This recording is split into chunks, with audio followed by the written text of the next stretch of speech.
Hey everybody, and welcome back to some more Botania Gardens of Glass. We're back. Last episode we were working on setting up this automated mystical flower generation system that uses the jaded amaranthus to automatically place down random colors of flowers, and then uses the drum of the wild to break them and a hopper hawk to harvest them and place them into this chest over here. And as you can see, since the end of last episode, the setup has been doing a fantastic job, and we now have a chest that is full of all different 16 colors of a mystical flower, which is great. And so today what I want to work on is a few things. I would like to work on one of the challenges, that challenge being the Cobblestone Generation challenge, hopefully a little bit later on in today's episode. But before we get to that, I would like to work on upgrading our system over here for generating mana, and also hopefully getting to a point where we can generate Terra Steel, and maybe even opening up the Elven Alpine portal so that we can make things like Elementium, Pixie Dust, and Dragonstones. But before we get too far ahead of ourselves, let's start by upgrading the system that we have over here for generating mana. So last episode we started out and we made ourselves some Hydrangeas, which are a really useful flower that will passively generate mana using an unlimited source of water nearby. However, they do decay after an hour of real world time, and so we do have to remake them at the start of every episode here. And that's not too bad because they do produce quite a bit of mana, comparable to the Ender Flames, and they are relatively cheap. They require just simply 2 different colors of petals and then a seed of some kind, which is really easy to do. Now, to get more mana here, what we could do is we could just set up more of these pools. For example, one over here, maybe one a bit further down, maybe 2 on the other side, and then just kind of keep going out and back until we've got just a ton of these setups that look like this, repeated over and over and over again. But in the interest of making this just a little bit more compact, we're going to work on setting up some hovering hydrangeas that are going to basically sit on top of the hydrangeas that we already have, and they're going to take water from another pool that we're going to have just basically directly above the one that we already have here. So what we need to do to make this happen is, first of all, we need to get a bunch of mystical flowers. I'm going to use green just because we've got a bunch of green. Actually, we don't really have that much green compared to yellow, I guess. We've got like a ton of yellow, so we'll take some yellow, and then what we need to do now is we need to go and make ourselves some floating flowers, and these are made by crafting up a glimmering version of a mystical flower. This one's showing white, but we're going to use yellow. A pasture seed, which we made last episode. It's just some grass inside of a mana pool. And then finally, a piece of dirt, which we now have in abundance thanks to our Rod of the Lands that we made a couple of episodes back. And so, between episodes, I did do a bunch of shearing of grass, so we don't have to do that every single time that we need it. Instead, we now have a stack and a half of grass up here. I'm going to take 32. We probably don't need 32. In fact, we've only got 24 hydrangeas, and so we probably really only need 24. But just to be on the safe side, let's go ahead and see if we can, first of all, even make 32 pasture seeds. I'm not quite sure if we're going to have the mana to do this, but we'll do something like that. That got us 4. We do definitely have enough mana left in there, though, to make, I think, at least 1 more, but I'm not quite sure. All right, so we've only got enough mana to make 9 of them, but that's fine for the time being. That's going to allow us to make at least 8 of these hydrangeas and get a second layer of hydrangeas going here. Also, one thing I should point out, if you're going to do a setup like this, make sure that your hydrangeas are connected to the right mana spreader, because right now you'll see a lot of ours, like this one, is connected to this mana spreader, which is not doing anything, and really we're just wasting mana that could be being put into this mana pool. Now hopefully most of them have connected to that one in the center there, but you'll see this one as well has connected to the one at the front. I think they just connect to the one that is nearest, and so I think this one as well, yeah, has connected to that one, which we really don't want to do. And actually, oh gosh, we want to bind that to there. We want to make sure that this guy is bound to here. Also, I'm not quite sure why, but for some reason, I think it's in the interest of randomness to make it look like the flowers are kind of all over the place, but the texture for the hydrangea is not in the same place as the actual hydrangea. I don't know if you can see kind of the outline of where the hydrangea is supposed to be there, but you go to right click on the hydrangea and it just doesn't do anything because the actual hydrangea is kind of just a little bit further over, but nevertheless they should all now be connected to the main mana spreader, which should now be sending mana over here, which might even be able to let us make, yeah, another pasture seed here, maybe even a few more, but there we go, 11 is fine. And so now if we come on back over we'll go over to this crafting station, because to make the flowers into glimmering flowers, we need to get some of the glowstone that we harvested in the nether at the end of last episode, or maybe the episode before, I'm not quite sure now, but if we do something like this and like this, we will make a glimmering version of the yellow flower. For now, we'll just make 8 because, or 9 I guess, guess. I wanted to make 8, but 9's fine, because we only really have 8 slots for a second layer above the Hydrangeas. And then if we do something like this, and like this, we get a floating yellow flower. I'll get the rest of the dirt in a second. And then if you combine these up with the Hydrangeas, you get floating Hydrangeas, which work in exactly the same way as normal Hydrangeas, but you can place them above the ground and they do not require dirt beneath them in order to work, which is pretty cool, especially if we get ourselves a little bit of cobblestone here. Also, we still need to get a decent source of food. I'm still eating all of this rotten flesh, which is not really where we should be, especially at this point in the game. But nevertheless, let's head on back over to here. We'll throw down another kind of little area that looks something like this. We'll get rid of that torch in just a second.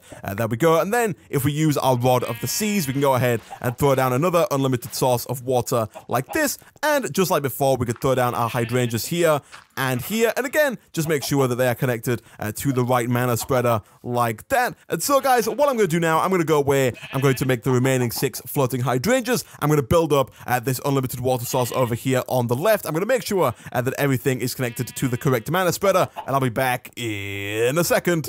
And not too long later, we now have 16 Hydrangeas all pumping mana through this mana spreader into our mana pool quite nicely. And so now I would like to work on completing the Cobblestone Generator challenge inside of the Lexicon Botania. Create an automated cobblestone generator and harvester, bonus points if it also creates smooth stone without a furnace. So to set this up, we are going to need to first make the Alchemy Catalyst, which we have looked at a few times but haven't yet made because of the fact that we need the brewing stands to make them, and the brewing stands require blaze rods, which we don't have because the blazes that we have fought have been spawned using fell pumpkins and therefore do not drop blaze rods. Instead, they drop blaze powder, and so we are going to have to go back through to the nether in order to fight some blazes, probably at the blaze spawner that we found last time we went, so that we can make the Alchemy Catalyst, so that we can make a certain lens that we're going to use to set up the Cobblestone Generator.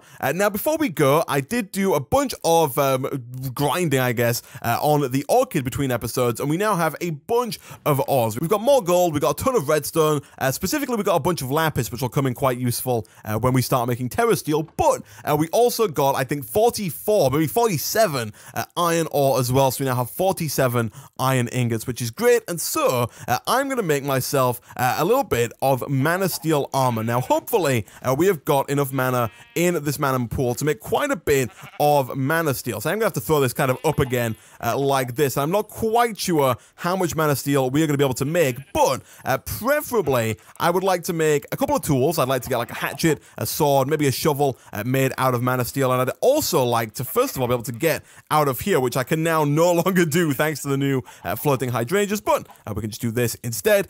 We got 14, actually we got 15, 16, 17, 18. They flew quite far out. I'm not quite sure why they went so far. Did any of them land in the water? I'm not 100% certain. We should also look into investing in a ring of magnetization at some point, so that we can just pull all of the items that are on the ground directly towards us without having to go and pick them all up individually. But now that we have got 25 mana steel, let's come back over here. I'm probably not going to make a mana steel chest plate just yet, simply due to the fact that we are currently wearing our gold chest plate, which is doing us just fine. And so instead, we'll do something like this. It does look pretty cool. I do quite like it. And then we'll also definitely make ourselves a mana steel sword like so, and whilst we are at it, we might as well go ahead and make a mana steel hatchet like so, just because I do spend so much time between episodes chopping down these trees over here, and with the mana steel tools, I'm fairly certain that as long as you have some mana in the mana tablet in your inventory, they will just kind of auto repair, because you'll notice that our mana steel pickaxe has full durability despite the fact that we've used it quite a few times. Like I mentioned before, I did a bunch of mining around the orchid between episodes, and yet it is still full of durability, which is quite nice. It means we don't have to keep making multiple cobblestone versions, and also we don't waste a ton of iron by making like a bunch of iron versions either. And so guys, what I'm going to do here, I'm going to go away, I'm going to fight some blazers, which hopefully won't be too hard to do. We did actually get one blaze rod right there, which is great. So we only really need one more, which is kind of fantastic. So what I'm going to do, guys, I'm going to go away and I'm going to run over to the blaze spawner. I'm going to try and kill as many of them as I can, and I'll be back in a second.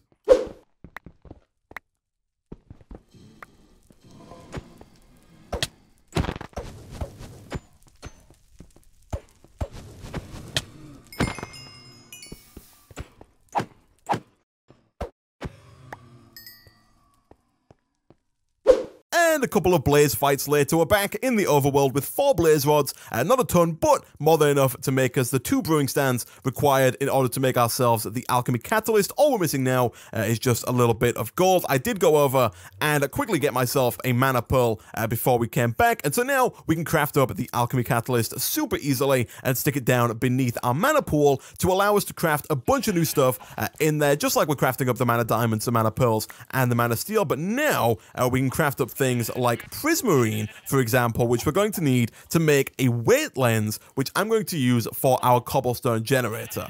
So the recipe for this is 1 normal mana lens, which we've made before, 4 mana steel ingots, and 1 normal glass, not mana glass, 1 Rune of Water, which we already have, thankfully, from before, and then 7 prismarine shards, which can be made by dropping nether quartz into a mana pool if it has the Alchemy Catalyst below it. And so all we need to do now is come on back over to our chest full of random junk at the end here, which we will upgrade at some point soon. I do want to upgrade this whole system fairly shortly, and hopefully by the end of the series we'll have a really cool kind of Botania pseudo applied energistic system, which is really nice indeed. So let's go ahead and see if we have what it takes to make the 7 of these. I think we do, and I think we did. We just have to run around now and collect all this stuff because it's everywhere. And now that we have the 7 of those, all we need is the Rune of Water, which, if I'm not mistaken, should be sat quite nicely in this chest over here. It is. Nice. So we'll take you. We do need 1 more piece of glass. I do not think that we currently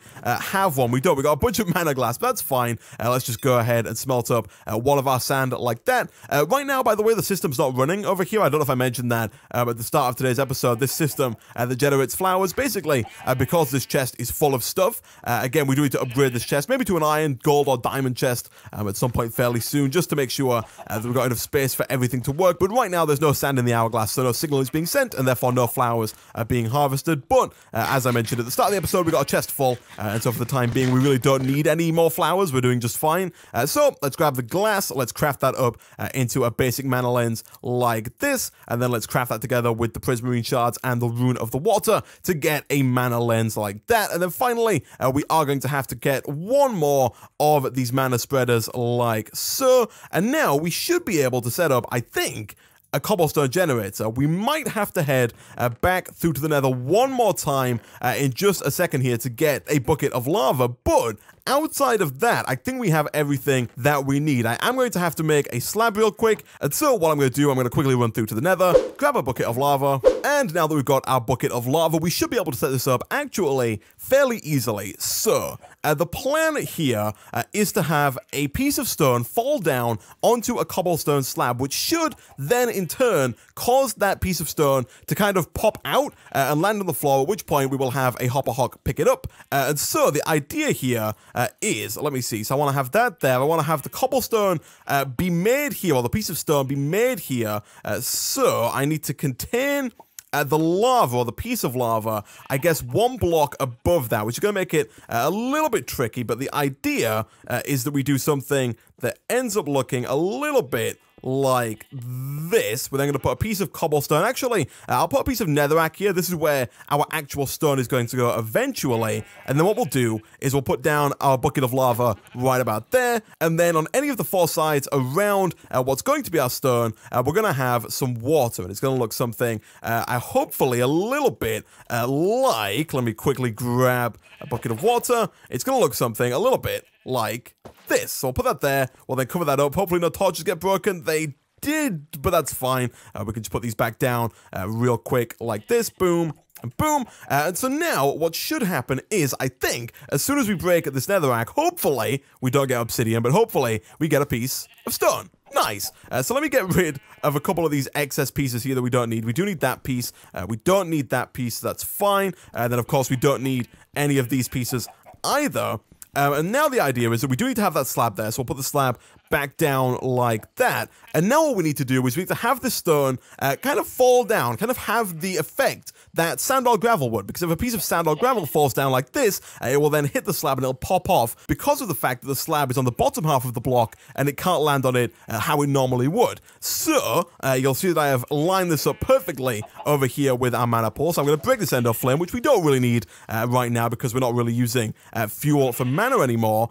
So we'll put this down here. We will attach our weight lens, which is going to give the stone the properties of something like sand or gravel, causing it to fall down to here. And then if we link this up correctly, because right now I think that this is just a little bit lower, it is. So I'm going to set this to bind mode, and I'm going to bind it to this piece of stone like that. Angle it just a little bit further up, and then now all we need to do is we need to get our hourglass. Between episodes, I will make another one because we do need one for this mana spreader as well as one for this mana spreader. And then if we put this down like this, I would like 2 pieces of sand because I think 1 is going to be a little bit fast. Actually, I might even go as far as to get 3 pieces of sand like that. And so basically, what is going to happen now, every 3 seconds, a beam of mana is going to get shot across towards that piece of smooth stone, as the Botania calls it. It's then going to fall down, and then it's going to pop off, and then hopefully we can set up a hopper hawk to actually pick it up and be ready to go. So we'll put all 3 in there. Any second now, the beam should be sent. It is not being sent, which makes me think that maybe, just maybe, it's a little too far away. Like if I do this, does that work? It doesn't, and the whole reason why, Isaac, is because you are a fool, and you didn't make this into a redstone-powered spreader. It's just a normal mana spreader, and so it's not doing anything when it receives a redstone signal. All we have to do is quickly grab 1 piece of redstone out of this end chest over here, like that. We got a ton of the stuff now, which is great, and then craft that up like this. That gets us a pulse mana spreader, which we can now put back down next to the hourglass, put on the weight lens, and we should be good to go. So we'll put this here, we'll put you on like that. This should be able to see it work on this. It does. It falls down. Now, again, we're going to bind it to this piece of stone right there. And when it gets hit, that's not the one I wanted to do. No, not at all.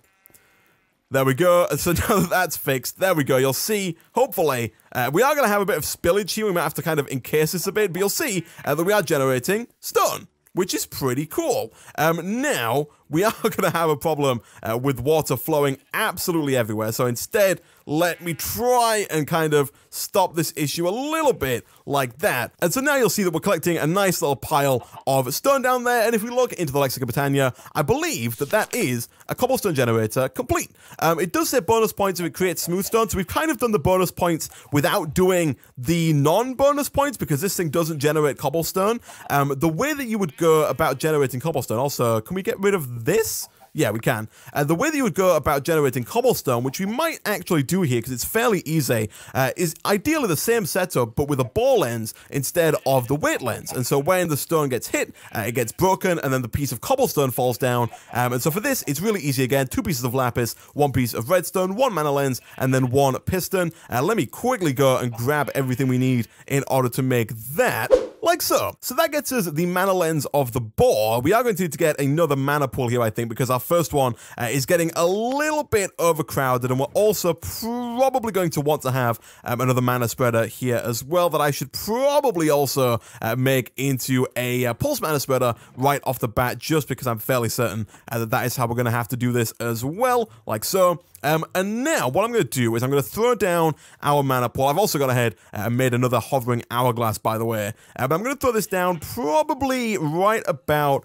here for the time being. I'm just going to take a few... Ooh, our hydrangeas have already started to disappear, which is not... Oh, no, it didn't. It's the water has picked it up. Let me just throw that back down. But basically, what I'm going to do here is I'm going to have a few of these hydrangeas redirect towards... ooh, that's the... We're going to need another mana spreader. Okay, hold on. We need yet another mana spreader because we also have to have one that's going to take the mana from those hydrangeas and put it into that mana pool. I don't think that we have enough living wood to make that happen. We don't, but we do have a little bit of oak wood left over. So let me quickly get rid of some of this excess living rock, and then let's throw down another 8 oak like that. And whilst we're waiting for that to do its thing, I'll show you how we're going to set up the cobblestone generator, which is much easier in my opinion, and also kind of a lot faster than the stone generator is over here. Also, I did move the hopper hawk down from upstairs. I'll make another one at some point between episodes and put it back up there by the mob farm, but right now the mob farm one's full anyway, so it's not really doing a whole lot. We are going to have to move this, for which we should probably use our new mana steel axe. And essentially what we're going to do is we're going to set up like an array of cobblestone generators that you'd normally see in a skyblock. So it's going to look something I guess, a little bit like this, basically. We're going to have, we'll get rid of this for now. We'll make just one for now. But basically what it's going to be is we're going to have water over here. And we want the water to be flowing. So we're going to have water flow down into the void like that. We're going to have lava go right here. I'll put a torch down just to light this up. We're going to have lava go here. And then that will cause cobblestone to be generated in the middle here. We will then have a mana spreader right about there with the ball ends on, like so, and an hourglass next to it like this. And every so often it will send over a pulse, it will break the piece of cobblestone that will then fly out and hopefully get picked up by this hopper hawk over here. Now the ball ends has a bit more of a penetrative ability than the weight lens, which kind of hits a block and then stops. It doesn't go any further. The ball ends, however, will keep going through, and so what we're going to end up doing is we're going to end up having, it's going to break this piece of stone here. Which is fine. It probably won't get over to our wall, so it won't damage the wall, but to get the most out of it, what we can do is we can basically have a big old line of cobblestone generators going all the way back. Now, I think from my testing that the ball ends can go through about 6 pieces of cobblestone before it runs out of penetrating power, if you will. So we'll have this kind of run all the way back like that. We don't need to fill in the corners, but we will do anyway, just to make it look a little bit nicer. Didn't mean to do that, but that's fine. I'm never too worried about excess dirt. And so now we can get rid of all of these like this. We can fill this in again with more flowing water sources like that, and all we have to do now is get a bunch more buckets of lava to fill in over here, and we should have a fully automatic cobblestone generator. And so I'm going to go away, guys. I'm going to make probably a few more buckets, because otherwise it's going to take me 6 trips to the nether and back, and it is quite a trip to get down to where the lava is. I'm going to go away, I'm going to get some more lava, I'm going to fill this in, and I'll be back in a second. And finally, not too long later, we now have the last few buckets of lava here. 1, 2, and 3. And I've also gone ahead and used some of that new living wood that we put down in order to get another mana spreader, which is now hooked up and taking mana from these 4 hydrangeas, putting it into the mana pool that is then being pulled by this pulse mana spreader. And so all we have to do now, finally, is quickly grab a little bit of excess sand from our chest at the end there, stick it into the hourglass, and we should start to see at least a couple of those pieces of cobblestone being broken. I'm fairly certain that it should be able to break through all 6 of them, but we'll see. It might depend. But here we go. We'll throw you in like this, give it a few seconds, and we should see a nice beam going right on through and breaking all of the cobblestone like that, stopping just before it gets to the end there. And there we go. We now have an unlimited cobblestone generator. It is a lot faster, but also simultaneously it doesn't quite always work. You can see a lot of the stone is kind of falling down here and into the void. What we might want to do is maybe put like a line of hoppers under here. That would require quite a bit of iron, therefore making it quite expensive, but it might be worth it if we want to get a large amount of cobblestone going forward. It also might be worthwhile covering up the lava here so that the ones that fly up don't land in the lava and get destroyed automatically, but it is producing cobblestone, an infinite source of cobblestone, albeit fairly slowly right now because a lot of it is kind of getting destroyed, and we're also getting an unlimited source of normal stone as well through this other setup that we have over here. And so I'm going to class this quest as completed. We have created an automated cobblestone generator and harvester, and we also have a cobblestone generator that produces smooth stone without a furnace. I don't know if they're supposed to be like a bundled into one. If not, I guess we kind of haven't done it entirely, although I'm not 100% sure on how we could make that happen, but I'm going to mark it as completed. And with that, guys, I'm going to end this episode of Botania Gardens of Glass. There, between episodes, I'll put down all the stuff that I've taken from this episode, so I'll get another mana hourglass, I'll put it up there, we'll get another hopper hawk, I'll put it upstairs, and I'm also going to move some of this stuff around a bit, because this, I think, looks just horrible. I'm going to like move this to its own location. I just put it here for the time being because it was close to the mana that we had, and it was fairly easy to set up, but I would like this to look a little bit nicer and to be kind of out of the way in its own place. But again, thank you for watching. If you did enjoy the video, be sure to hit like. It really does help out a lot. Leave a comment down below, subscribe if you haven't done so already, and I will see you guys next time.